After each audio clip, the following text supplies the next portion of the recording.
I got in it for street. You know what I mean? I was thinking about the street. I wanted to be able to defend myself in any situation. But when I met John and then the UFC, start hearing about the UFC, then I start thinking, you know what, there's a career. Maybe I can make something out of this. Well, what else am I going to do? I don't really want to do anything else. I don't want to get a job.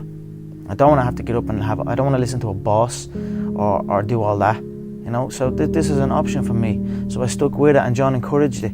John believed in me and made me believe in myself that we could go and do this. But before us, there was no other Irishman. There was no as far as the UFC were concerned, Ireland didn't exist. So it was still just a dream for us. You know what I mean? But definitely when I met John and when I started training in Straight Blast Gym, I started realizing I can make a career out of this. I can do something that hasn't been done before. I can show the Irish people true martial arts, something they have never seen before. So that's what we are in the process of doing.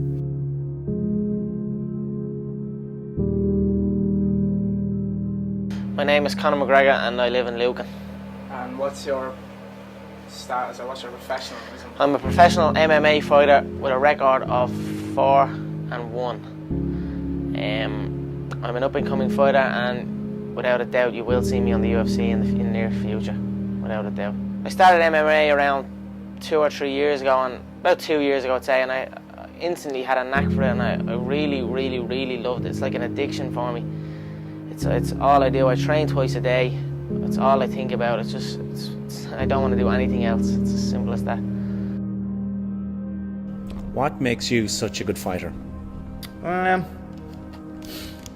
don't know, I'm just curious about it. I'm curious about it. It's never, I mean, it's in my head 24/7. There's nothing else I can think of. I don't think about nothing else. If and that's it, I'm just curiously fascinated with it, and I can't stop thinking about it. Everything I do in my life is related to this. I don't do nothing else if it's not got to do with fighting. You know what I mean? It's more like an obsession now. Everything I do is something to do with this, you know? It's always in my head. I'm always thinking about it. I'm definitely obsessed with it. I was a plumber. I was an apprentice plumber. I did a year in that, and it just wasn't for me. You know, it's either all or nothing in the game I'm in. You have to. If you're not training twice a day, if you're not dedicated, you're not going to go anywhere. So I felt I had enough talent and enough dedication, enough love for the sport, that it was time to pack up my job and chase my dream, and that's what I'm doing, and that's pretty much it. And what is your dream? My dream is to be world lightweight champion in the UFC, have more money than I know what to do with, and have a great life for my kids, my grandkids, everyone in my family, everyone that's come up with me. That's my dream.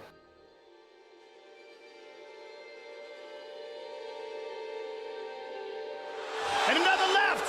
Conor's in serious trouble. He's down. He's done it. It is all over.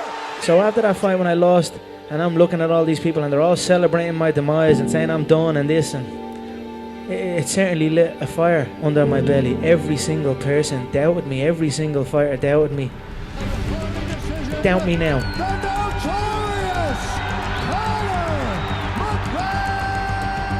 I always knew I only need one chance. I always felt I was better than everybody.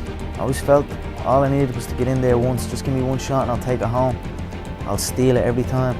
And then so when I got the call, I knew I wasn't hanging around. I was going to call out everyone in the division. I was going to make my way up to the top as fast as possible, because I felt I was ready. I felt I was better than these people. So, but obviously the work always is still, you know, there's always work to be done. You know, so if anything, I suppose it definitely got me to the gym that bit more. You know, that now it's there.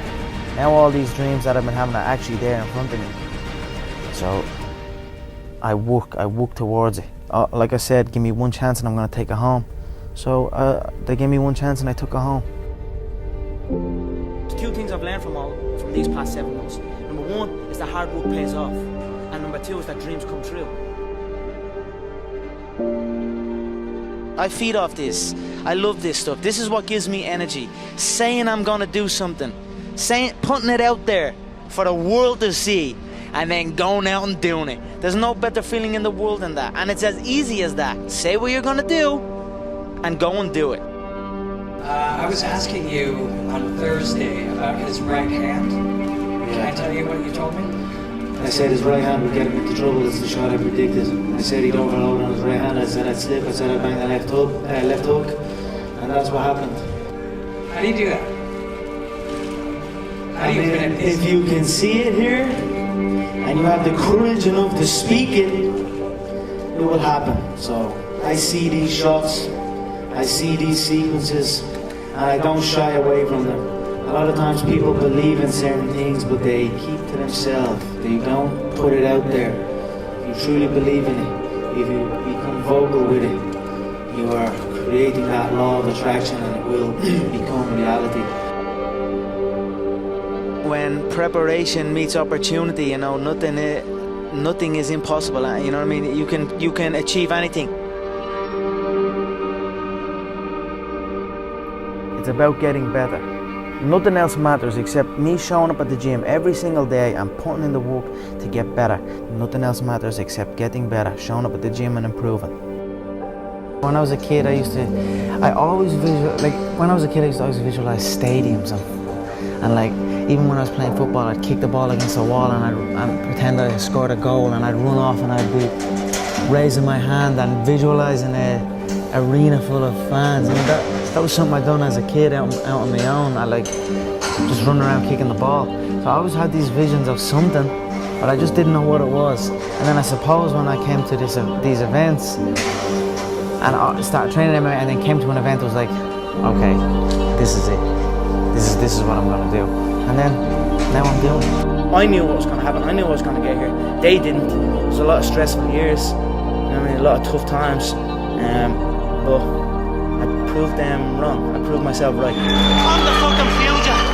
You're enjoying great riches and success now, but can you put yourself in the mindset of the guy who was waiting in line with other people? Always. You remember what that guy was thinking? Always. Were you daydreaming of this? Was that even possible? Every second of every day I was daydreaming. But of course I can go back and think there. You know, I live there in my, you know what I mean? I always be there. You know, I show up and work every single day like I'm not in the position I'm in. Like I'm not me.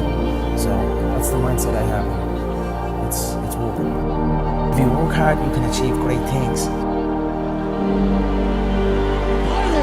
Out of Dublin, Ireland, presenting the